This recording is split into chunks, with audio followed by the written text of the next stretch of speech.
그 거룩한 것과 속된 것의 의미가 무엇인가? 이 성서의 하이라이트는 성소와 성소입니다. 그러나 오늘은 이 성전의 부속 건물들로 제사장들의 방과 제물들을 보관하는 장소, 그리고 성전에 담이 나오고 있는 것을 볼 수가 있습니다. 성전의 성소와 지성소 외에 다른 것이 왜 필요한가?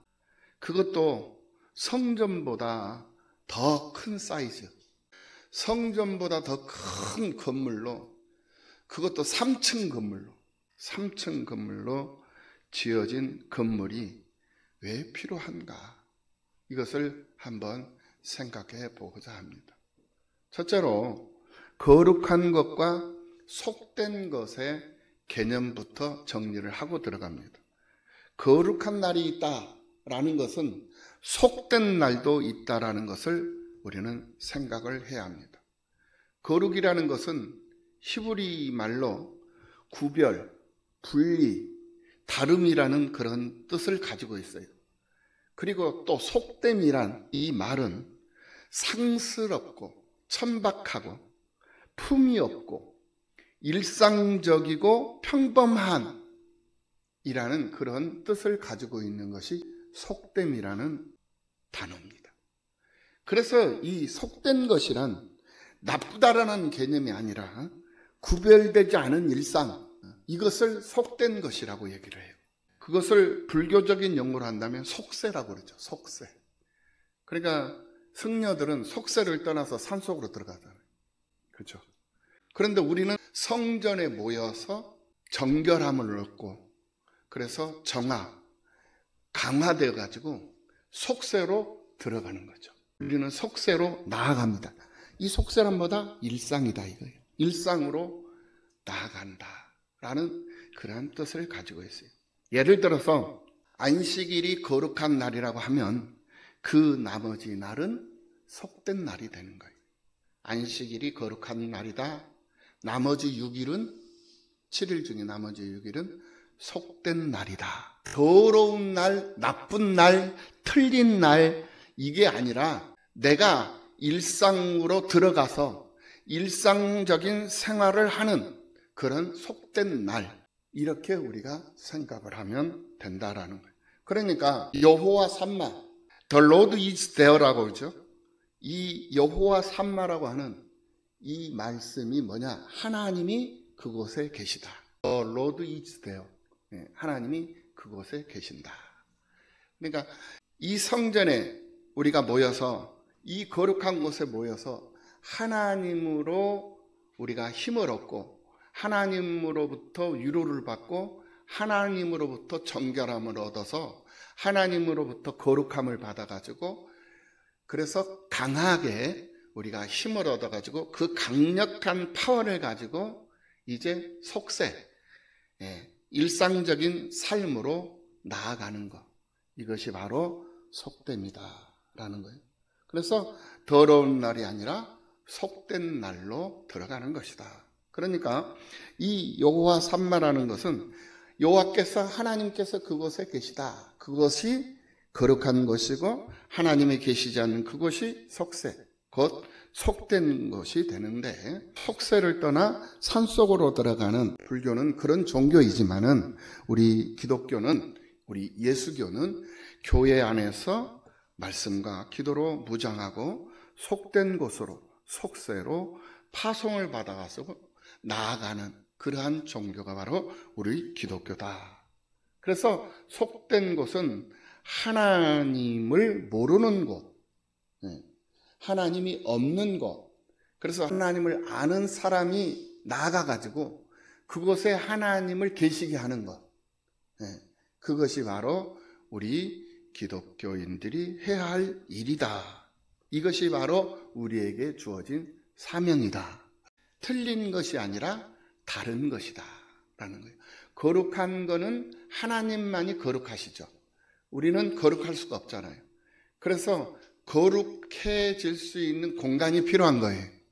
그 공간이 필요해서 하나님께서 성전을 우리에게 허락해 주신 거예요. 그것이 곧 거룩함. 그래서 성전에 모여서 성전에 들어와서 그 성전에서 거룩함을 입고 이제 성전 밖으로 나가서 그 거룩함을 많은 사람들에게 선포하는 것. 그래서 그곳에도 하나님이 있게 하는 것. 이것이 바로 성전의 의미요. 성전에 들어와서 우리가 그곳에서 배우고 익히고 훈련받고 강화되는 그러한 이유가 여기에 있는 것이다 라는 거예요. 두 번째로 제사장이 있는 제사장의 방, 제사장이 생활하는 생활관의 의미는 무엇인가?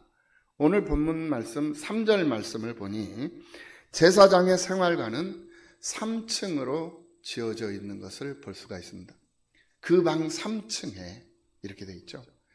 회랑들이 있는데 이 회랑이라는 것은 마루예요. 마루. 그 방으로 들어가는 마루.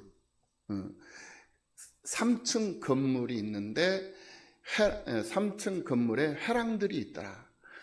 한 방의 회랑은 20척 되는 안뜰과 마주 대하였고 다른 한 방의 회랑은 마루 바깥뜰 박석 깔린 곳과 마주 대하였으며 이렇게 말씀을 해주고 있는 것을 볼 수가 있어요. 그러니까 성소와 지성소보다도 성소와 지성소는 지금 이 성전을 말하는 거예요. 우리 이 성전을 보면 지성소는 이 강단이에요. 이게 지성소야. 예를 든 겁니다. 이게 지성소가 알기 쉽게. 여러분들이 계신 이곳은 성소, 이 위에는 지성소 이렇게 구분이 되는 거예요. 그런데 이 제사장들이 거하는 이 방, 생활관, 이 생활관들은 성소와 지성소, 이 성소와 이 지성소, 이 공간보다도 더 크게 지어져 있더라라는 거예요. 그래서 우리 교회도 만약에 건축을 하게 되면 그렇게 건축을 해야 돼요. 성전을 건축하고 성전보다 더 큰 생활관이 필요하다. 왜 이 말씀을 드리냐면은 성전에서 예배를 드리고 그리고 난 이후의 모든 삶은 교육관, 생활관, 그리고 식당, 그리고 탕비실, 이러한 재물을 보관하는 곳, 그리고 사택, 이런 것들을 이야기하는 거예요. 다시 말씀을 드리면 주일학교의 교육관, 신학교, 교회 업무실, 사무실이죠. 그리고 성도들이 함께 식사를 할 수 있는 식당, 성물을 관리할 수 있는 관리실, 탕비실, 이런 것들을 둘 수 있는 건물. 이 건물은 성전보다도 더 크게 지어져 있다. 그것도 3층으로 말입니다. 그리고 세 번째, 재물을 두는 곳이 있습니다. 지금 이 에스겔이 예수님 오시기 전 580년 전에 환상으로, 하나님께서 보여주신 환상으로 지금 성전을 지금 그려놓고 있는 거예요. 이걸 가리켜서 성전 조감도, 투시도, 설계도라고 말씀을 드렸어요. 이 설계도, 이 투시도, 이 조감도를 통해서 성전이 만들어지는 것이다 말입니다.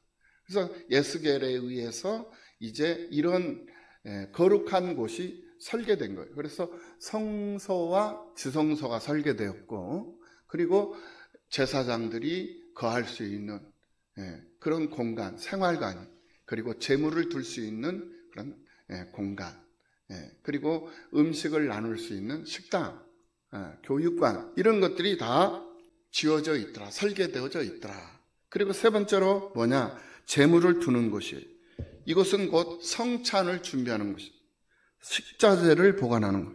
오늘 보면 13절 말씀을 한번 볼까요? 13절 말씀에서 나오는 지성물, 그가 내게 이르되 좌우 골방 뜰 앞 곧 북쪽과 남쪽에 있는 방들은 거룩한 방이라. 여호와를 가까이 하는 제사장들이 지성물을 거기에서 먹을 것이며. 여호와, 하나님을 가까이 하는 사람들이죠. 하나님을 가까이 하는 제사장들이 지성물을 거기에서 먹을 것입니다. 이 지성물은 곧 소제와 속죄제와 속건제의 제물을 거기 둘 것이니, 이 지성물이라는 것은 거룩한 것 중에 거룩한 것들이에요. 그러니까 제사를 드리고 난 이후에 얻어진 재물들, 이런 것들을 어디에다가 두느냐? 바로 이 북쪽과 남쪽에 있는 방, 거룩한 방, 그곳에다가 재물을 두고 그곳에서 보관을 하면서 때를 따라서 하나님을 가까이 하는 사람들이 모여가지고 그것을 먹고 나눈다 이거예요. 교회 안에서의 먹고 나누는 사역은 그래서 참 중요한 거예요. 그러니까 우리 교회도 오늘 우리가 김장을 했잖아요. 왜 김장을 했습니까? 1년 동안 우리 교회 성도들이 예배를 마치고 함께 먹고 나누기 위해서 1년 먹을 반찬, 이것을 준비를 해 놓는 것 아니겠습니까? 그래서 마음을 다하고 뜻을 다하고 정성을 다해서 우리 교회 성도들이 200명 모이면은 2000명이 먹을 수 있는 그 음식을 만들어 놓는 거예요. 그리고는 그 음식을 서로 나누는 거예요. 그 음식을 밖으로 반출하면 안 돼요. 반출 못하게 돼 있어요. 성전에 들어온 음식, 성전에 들어온 재물이 밖으로 나가는 일이 있어서는 안 됩니다. 그래서 밖으로 나가면 그거는 저주받는 거예요. 그래서 밖으로 나갈 수가 없어요. 성전에 들어오는 물건이 밖으로 나갈 수는 없습니다. 다만 성전에 들어온 물건으로 하나님을 가까이 하는 사람들이 함께 나누는 거예요. 그래서 교회 안에서 예배를 마치고 서로 식사를 하고 서로 나누고, 그리고 나머지는, 그리고 난 다음에 나머지들이 있죠. 그것은 불에 태워서 살라 없애버리는 거예요. 불태워서 없애는 거예요. 밖으로 반입해 나가는 게 아니다. 이거 절대적으로 여러분들이 잘 알고 있어야 돼요. 오늘 본문에서 그것을 우리가 깨달아 볼 수가 있습니다. 그래서 교회 안에서의 먹고 나누는 사역, 주방에서 봉사하는 그 사역, 정말 귀한 사역이에요. 그러니까 찬양 사역만 사역이 아니야. 주방에서 봉사하는 것도 사역이야. 찬양대 사역만 사역이 아니야. 차량 봉사도 사역이고, 주차 관리하는 것도 사역이고, 안내를 서는 것도 사역이고, 교회 청소를 담당하는, 청소하는 그 사역도 하나님께서 존귀하게 여기는 사역이다라는, 모든 것이, 교회 안에 있는 모든 것이, 성전 안에 있는 모든 행위들이 다 각 분야, 부서에서 이루어지는 사역들이었다라는 거예요. 그러니까 사람들이 생각할 때는 찬양 사역만 사역인 걸로 생각해요. 피아노 반주를 하고 찬양대에 서고 이런 것만 사역으로 생각을, 착각하지 말라는 거예요. 아니에요. 주방에서 봉사하는 것도 똑같은 거룩한 사역이고, 차량 봉사하는 것도 거룩한 사역이에요. 주차를 관리하는 것도 거룩한 사역이다, 이 말씀. 재물을 먹고 나눈 후 확인하고 남은 것은 다 태워 없애는 소각장도 있었던 것을 볼 수가 있어요. 성전에 들어오는 것은 절대 모든 것 다 외부로 유출되어서는 안 된다라는 것도 여기서 깨달아. 그것뿐만이 아니에요. 또 한 가지가 있는데 그게 뭐냐? 옷입니다. 옷. 옷을 갈아입는다라는 거예요. 제사를 지낼 때 입었던 옷, 그 옷을 벗고 평상복으로 갈아입고 성전 밖으로 나간다라는 거예요. 오늘 본문 14절 말씀을 볼까요? 제사장의 의복은 거룩함으로 제사장이 성소에 들어갔다가 나올 때에 바로 바깥 뜰로 가지 못하고 수종드는 그 의복을 그 방에 두고 다른 옷을 입고 백성의 뜰로 나갈 것이니라 하더라. 그래서 목사님도 성례를 할 때면은 이 성의를 입잖아요. 목사님 가운. 성의를 입고 성례를 마치면 그 의복을 갈아입는 그 이유가 바로 여기에 근거된 이유였다라는 거예요. 그래서 교회 안에서 거룩함을 경험하고 그 경험한 거룩함을 밖에 나가서 행함으로 보여주는 삶, 이것이 바로 성도의 삶이다. 된다라는 거예요. 그래서 고린도전서 10장 31절 말씀에서 그런즉 너희가 먹든지 마시든지 무엇을 하든지 하나님의 영광을 위하여 하라. 무엇을 하든지 다 하나님의 영광을, 먹는 것도 하나님의 영광을 위해서, 마시는 것도 하나님의 영광을 위해서, 무엇이든지 옷을 입는 것도 하나님의 영광을 위해서, 그래서 해야 된다라는. 이게 모든 것, 일거수일투족이 다 하나님의 영광을 위해서 우리가 존재하고 있다라는 것을 알아요. 그리고 네 번째로 성전을 구별하는 담을 쌓았어요. 성전의 담.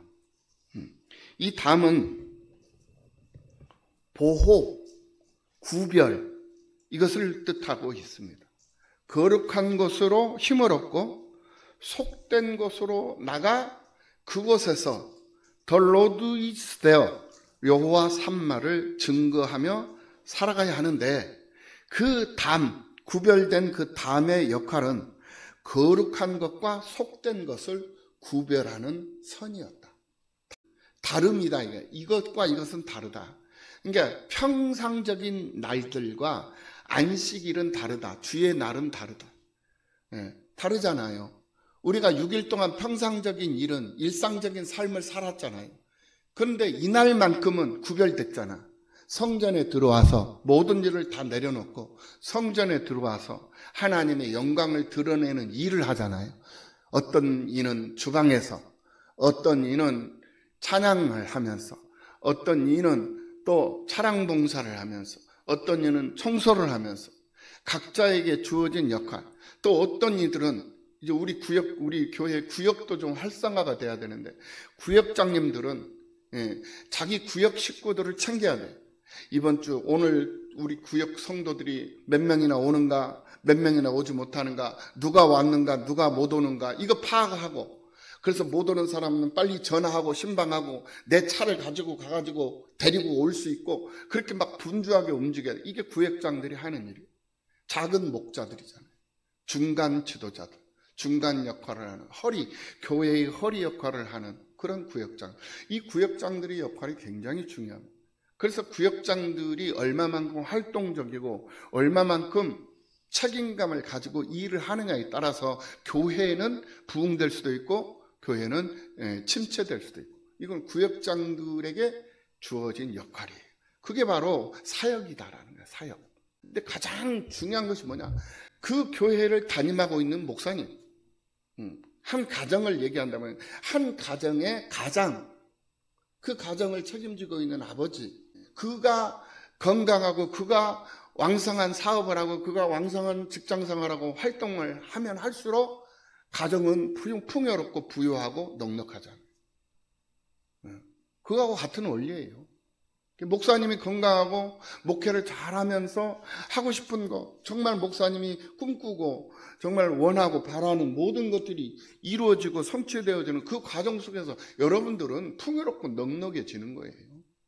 할렐루야. 그래서 목사님을 위해서 기도할 수밖에 없는 거예요. 그러니까 목사님하고 관계가 틀어져 버리면 교회 생활 못 한다니까. 목사님과의 관계가 올바르게 잘 정립되고 관계가 원활하면 원활할수록, 관계의 정립이 잘 돼 있을수록 교회 생활은 행복한 거예요. 그리고 교회 생활만 행복한 것이 아니라 여러분들의 삶도 즐겁고 모든 일들이 다 형통하게 되어져 있고 하는 것마다 다 잘 되게 되어져 있어요. 이게 관계성이에요. 관계성. 목사님과의 관계뿐만이 아니에요. 성도와 성도와의 관계도 마찬가지예요. 그러니까 같은 교회를 다니는데 옆에 계시는 집사님을 잘 만나야 된다 이거예요. 옆에 계시는 권사님을 잘 만나야 된다. 이 옆에 계시는 집사님을 잘 만나지 못하면은 이 집사님 때문에 괴로운 거거든. 이 권사님 때문에 괴로워야 되겠냐고요. 목사님 때문에 괴로워야 되겠냐고요. 안 되잖아요. 그럼 잘 만나야 되는 거예요. 그러니까 저 사람이 좋은 사람이 되기를 바라지 말고 내가 먼저 옆에 있는 사람에게 좋은 사람이 되어야 되겠다라는 마음으로 다가서면 되는 거예요. 그 사람에게 조금이라도 도움을 주고 조금이라도 편리하게 편안하게 해주고, 조금이라도 교회 생활이 즐거울 수 있도록 안내를 해주고, 조금이라도 더 챙겨주고, 조금이라도 더 섬겨주고, 내가 먼저 하는 거예요. 받으려고 하는 것이 아니라. 그러면은 좋은 집사님이 되고 좋은 권사님이 자동적으로 돼버리는 거예요. 할렐루야. 우리 교회가 그런 교회가 돼야 된다. 그러니까 목사님을 응원해주고 목사님을 위해서 기도해주면, 목사님은 우리 성도들이 어떻게 하면 조금이라도 더 편리하고 조금이라도 더 즐겁고 조금이라도 더 행복하게 교회 생활을 하게 할까? 여기에 목사님이 목숨 걸고 생명 거는 거잖아요. 이렇게 되어져 있는 거예요. 제사장들은 하나님께 드려진 제물들을 먹을 수 있도록 허락된 사람들이에요. 하나님은 아론에게 민수기 18장 8절에서 말씀을 하고 있는 것을 볼 수가 있습니다. 민수기 18장 8절 말씀. 여호와께서 또 아론에게 이르시되, 보라, 내가 내 거제물 곧 이스라엘 자손이 거룩하게 한 모든 헌물을 내가 주관하게 하고 내가 기름 부음을 받았으므로 말미암아 그것을 너와 내 아들들에게 연구한 몫의 음식으로 주노라 라고 말씀하고 있는 것을 볼 수가 있어요. 이 말씀과 더불어 제사장들이 먹을 수 있는 거제물들을 기록을 해놓고 있는데, 그것들은 거제물이라는 것이 뭐냐면은 제물을 높게 들어서 바치는 이 제사의 행위가 거제물이에요. 그리고 요제라는 그 제사법이 있어요. 요제물은 뭐냐면은 그 제물을 높게 들어가지고 막 흔들어서 드리는 제사. 이것을 가리켜서 요제라고 그래요. 제사법은 다양합니다. 여러 가지 제사법들이 있습니다. 그래서 거제물, 높게 들어서 드리는 제물이나 흔들어서 드리는 제물이나 이런 지성물들 중에 불사르지 않은 것들, 그것들을 제사장들이 먹을 수 있도록 제사장들에게 주었다라는 거예요. 번제 있죠, 번제. 제사법, 5대 제사법에 번제가 있습니다. 번제는 태워서 드리는 거예요. 그러니까 염소를 예를 들어서 순염소를 드렸다. 그러면 그 순염소는 다 태워요. 번제. 그러니까 먹을 것이 없어. 제사장들은 번제물은 먹을 수가 없어요. 다 태워버리기 때문에. 그런데 화목제물은 있죠. 염소 한 마리를 화목제물로 드렸어. 그러면은 그 염소의 피 뿌리고 기름 살르고 내장 부속물들 다 살라버리고 나머지 고기는 각을 떠가지고 나눠서 먹어요. 서로. 이게 화목제물이에요. 그래서 그 제물을 나눠서 먹음으로써 화목하는 거예요. 이게 화목제물이에요. 속건제, 속제제 이런 제사법이 있습니다. 속건제는 배상이에요. 속제제는 죄 용서. 속건제는 남의 것을 훔쳐가지고 그것을 배로 나눠주는 거예요. 내놓는 거예요. 이게 속건제예요. 이런 제사법들은 염소 한 마리를 제사로 속건제로 올렸어. 그러면 그 속건제 염소 한 마리, 비둘기 한 마리를 훔쳤는데 염소 한 마리를 드린 거야. 갑절로 드린 거잖아요. 그러면 그거를 이제 피 뿌리고 살은 각을 떠가지고 이제 서로 하나님 앞에 높이 들어서 거제물로 드리고, 그리고 그 남은 그 고기는 서로 나누는 거예요. 제사장이 먹을 수 있도록 남겨놓는 거예요. 그래서 대부분 첫 열매들을 이렇게 거제와 요제로 바치는 그런 제사를 드리는데, 이 첫 열매 중에서 소나 양과 염소의 피는 제단에 뿌리고 기름을 불살라서 하나님께 화제로 드리고, 남은 고기는 제사장들과 그의 가족들이 먹을 수 있었다라는 거예요. 이 첫 열매와 11조와는 달리 이 속죄제물이나 속건제물은 가지고 가서 집에서 먹을 수 없었어. 그것이 레위기 6장 26절에서 말씀을 하고 있는 것을 볼 수가 있어요. 레위기 6장 26절. 죄를 위하여 제사 드리는 제사장이 그것을 먹되 곧 해막들 거룩한 곳에서 먹을 것이며, 밖에 나가서 먹는 것이 아니라 해막들, 해막에서 그 뜰 안에, 해막 뜰 안에, 성전 뜰 안에 거룩한 곳, 별도로 정해진 곳. 지금 부속 건물, 오늘 본문에 성소와 지성소 외에 또 다른 건물이 지금 현재 나왔잖아요. 그곳에서 먹는 거다 이거예요.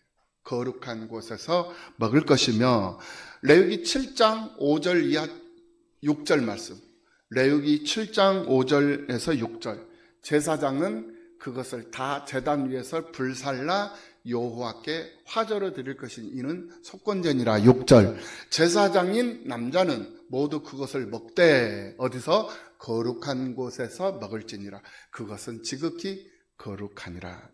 이것이 바로 지성물이다 라는 그런 뜻이에요. 이런 규정에 의해서 속죄제와 속건제, 소제의 제물들은 성전 밖으로 반출될 수 없었다는 거예요. 그것은 지극히 거룩한 지성물이기 때문이다. 그 때문에 이 지성물들은 성전 안뜰에서 보관되어져야 했고, 제사장들이 이것들을 먹을 수 있는 권리가 있다 할지라도 하나님께서 지정해 놓은 거룩한 곳에서 먹어야 하니 성전 안에다가 이러한 거룩한 공간을 만들어 놓을 수밖에 없었다라는 거예요. 이렇게 지성물을 대하는 것에서도 거룩함을 지켜야 하지만, 이런 규정들은 제사장들의 옷에 대해서도 같은 생각을 가졌어야 했다. 오늘 보면 14절 말씀 다시 한번 봅니다. 제사장의 의복은 거룩함으로 제사장이 성소에 들어갔다가 나올 때 바로 바깥들로 가지 못하고 수종드는 그 의복을 그 방에 두고 다른 옷을 입고 백성의 뜰로 나갈 것이니라 하더라.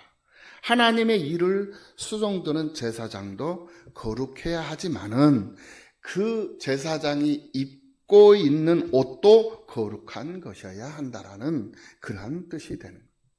이것은 그 옷을 입고 하나님을 만나야 하기 때문에 그렇다. 하나님이 거룩하니 거룩한 옷을 입고 하나님 앞으로 나가는 거죠. 그래서 레위기 8장에서 나오는 제사장의 그 위임식을 보면은 레위기 8장 30절 말씀을 한번 보십시다. 모세가 관유와 제단 위에 피를 가져다가 아론과 그의 옷과 그의 아들들과 그의 아들들의 옷에 뿌려서 아론과 그의 옷과 그의 아들들과 그의 아들들의 옷을 거룩하게 하고, 그 옷은 하나님을 만나기 위해 거룩하게 구별된 옷이기 때문에 행여 이 옷을 입고, 거룩하게 구별된 옷을 입고 바깥 뜰로 나가 사람들을 만나게 되고, 또는 그 사람들이 제사장의 옷에 제사장의 그 거룩한 옷에다가 손을 대기라도 한다면 제사장들처럼 하나님께 보호를 받지 못하는 그런 사람들이기 때문에 그 사람들이 제사장의 옷을, 거룩한 옷을 만짐으로 해서 위험에 처할 수도 있기 때문에 그랬다라는 거예요. 그래서 제사장은 그 방에다가 옷을 두고 다른 옷을 갈아입고 바깥 성들의 뜰, 곧 바깥 뜰로 나가야 했던 것입니다. 다시 말씀을 드립니다마는 이 거룩이란 말은 오늘 본문 20절에서 한 번 더 나오는데요. 그가 이같이 사방을 측량하니 그 사방 담 안 마당의 길이가 500척이며 너비가 500척이라. 그 담은 거룩한 것과 속된 것을 구별하는 것이더라. 이렇게 설명을 하고 있는 것을 볼 수가 있어요. 거룩한 것과 속된 것을 구별하는 것이 담이었다라는 거예요. 거룩한 것은 성전이고 속된 것은 성전 밖의 세상이다 라는 것입니다. 그것을 담으로 쌓아서 구별을 했다라는 거예요. 성전이 거룩한 것은, 왜 성전이 거룩하냐? 거룩하신 하나님께서 성전을 거룩하게 구별하셨기 때문에 거룩한 거예요. 그리고 성도들이 드린 지성물이 거룩한 것은 하나님이 그 지성물들을 하나님의 거룩한 것으로 구별을 해 놓았기 때문에 그 드려진 제물들이 거룩한 제물이 되는 거예요. 마찬가지로 제사장의 옷이 거룩한 것은 하나님께서 그 제사장들의 옷을 거룩하게 하셨기 때문에 그 옷이 거룩한 것이 되는 거예요. 세상은 거룩하지 않습니다. 하나님만이 거룩해요. 네. 히브리어로 다시 말씀을 드립니다. 거룩이란 말은 잘라내다, 구별하다, 분리하다. 그러니까 더러움과 분리된 것을, 더러움과 구별된 상태, 그것을 가리켜서 거룩이다. 정의를 내려볼 수가 있다라는 거예요. 그런데 이 거룩의 이 본질적인 의미는 무엇이냐? 곧 하나님의 속성을 말하는 거예요. 거룩의 본질적인 의미는 하나님의 속성이었다. 거짓이 없으신 하나님, 한 번 말씀하신 것은 반드시 이루시는 하나님, 그런 신실하신 하나님, 회전하는 그림자도 없으신 참 빛이신 하나님에게만이 거룩한 이름을 붙일 수 있는 것이다 라는 거예요. 그래서 하나님은 홀로 거룩하신 분이 되는 거예요. 그러나 홀로 거룩하신 것은 하나님의 속성이다라는 거예요. 하나님의 마음은, 하나님의 속성은 홀로 거룩하신 분이시지만 하나님의 뜻과 하나님의 마음, 하나님의 생각은 당신이 친히 창조하신, 당신이 몸소 만들어낸 피조물들과 함께 시간을 보내고 싶어 하는 것이 하나님의 마음이고 하나님의 생각이고 하나님의 뜻이다라는 거예요. 하나님의 속성은 거룩하지만 홀로 거룩하신 분이면 홀로 거룩함으로 존재하고 싶지 않다라는 거예요. 내가 만들어 놓은 창조물, 내 형상과 내 모양을 따라 만들어 놓은 사람들과 함께 보내고 싶고 함께 지내고 싶다 이거예요. 이게 하나님의 마음이고 하나님의 생각이고 하나님의 뜻이다라는 거예요. 그것이 바로 사랑이에요. 하나님의 사랑, 사람을 향한 하나님의 사랑이었다라는 거예요. 그런데 어렵죠. 그게 하나님의 뜻대로 안 되잖아요. 왜? 사람은 거룩하지 않기 때문에 그렇다라는 거예요. 그래서 하나님을 보고 하나님을 만나면 그 사람은 죽어요. 그 자리에서 타서 죽어버려요. 그렇기 때문에 사람들이 거룩하지 않기 때문에 어렵다라는 거예요. 쉽지 않은 일이었다라는. 그래서 하나님께서 그 사람들과 함께 하고 싶어 하는 그 성별된 공간, 구별된 공간이 필요했다라는 거예요. 그 구별된 공간, 그 성별된 그 공간이 뭐냐? 그 공간이 바로 성전이라는 공간이었다라는 거예요. 궁극적으로는 분리를 위한 공간이 아니라 교제를 위한 공간이었다. 성전을 구별하신 목적은 고로 분리가 아니라 교제를 위함이었다. 교제를 위한 공간이었다라는 거예요. 하나님은 하나님께서 만드신 피조물들과의 관계를 원하십니다. 그냥 만들어 놓고 그냥 방치하시지 않아요. 만들어 놓고 하나님은 그를 바라보시면서 그와 함께 하고 싶어 한다라는 거예요. 오늘 우리를 바라보시면서 우리와 함께 하고 싶어 하셔요. 그게 우리 하나님이셔요. 네. 흥령 권사님을 하나님이 만드셨어. 금융령 권사님을 하나님께서 존재하게 하셨어. 그런데 하나님은 김웅령 권사님을 짝사랑을 해. 네. 함께 하고 싶어. 많이 사랑해. 그런데 우리 김웅령 권사님은 하나님한테 겉도 안 줘. 그러니까 하나님은 속상한 거야. 함께 하고 싶어 우리 하나님. 근데 곁도 안 주는 거야. 권사님은. 그러니까 이 방법을 찾았어. 어떤 방법? 그래, 그러면 하나의 장소를 만들자 해가지고 하나님이 성전을 만들어. 네. 여기서 만나자. 여기서 만나자. 그래서 하나님이 거룩한 성전을 만들어 놓으시고 지성소, 하나님이 머무시는 곳, 성소, 사람이 하나님을 가까이 하는 사람들이 머무는 곳, 이렇게 하나님께서 만들어 놓은 거예요. 그래서 그곳에서 만나서 같이 교제하는 거예요. 같이 밥도 먹고 같이 얘기도 나누고, 야, 너 일주일 동안 어떻게 살았니? 너 나한테 얘기 좀 해봐라. 하나님 아버지 용서해 주시옵소서. 이렇게 살려고 했는데 내 마음대로 내 뜻대로 안 됐습니다. 주일 성수도 하고 기도도 많이 하고 하려고 했는데 세상 살다 보니까 돈 때문에 돈에 미쳐서 그냥 돈 벌려고 다니다 보니까 하나님을 잊어버리고 살았습니다. 이구, 그랬었구나. 근데 사실은 하나님 다 알고 있거든. 그런데 오늘 이렇게 또 왔구나. 그래, 그것만으로도 그래, 고맙다, 그래, 감사하다. 지금 이런 관계야. 지금 이런 관계라는 거예요. 그래서 우리에게 필요한 성전을 하나님께서 허락해요. 지금 이스라엘 백성들이 어떤 상태입니까? 성전이 무너졌어요. 성읍이 다 불타버렸어요. 없어져 버렸다니까. 바벨론 강가에서, 그발 강가에서 지금 노역이 시달리고 있는 거야. 노역에 모든 착취를, 모든 주권을 다 상실하고 지금 살아가고 있어. 하나님께서 에스겔에게 성전을 보여주시면서 그 성전을 건축할 수 있는 소망을 주시고, 그곳에서 우리 만나보자 소망을 주시면서 그 소망 붙잡고 힘들고 어렵지만 그곳에서 잘 텃밭 가꾸고 시집 장가 가고 아들 딸 낳고 그곳에서 번성하고 충만해라. 그래서 정복해라. 그리고 다스려라. 언제까지? 성전이 지어질 때까지.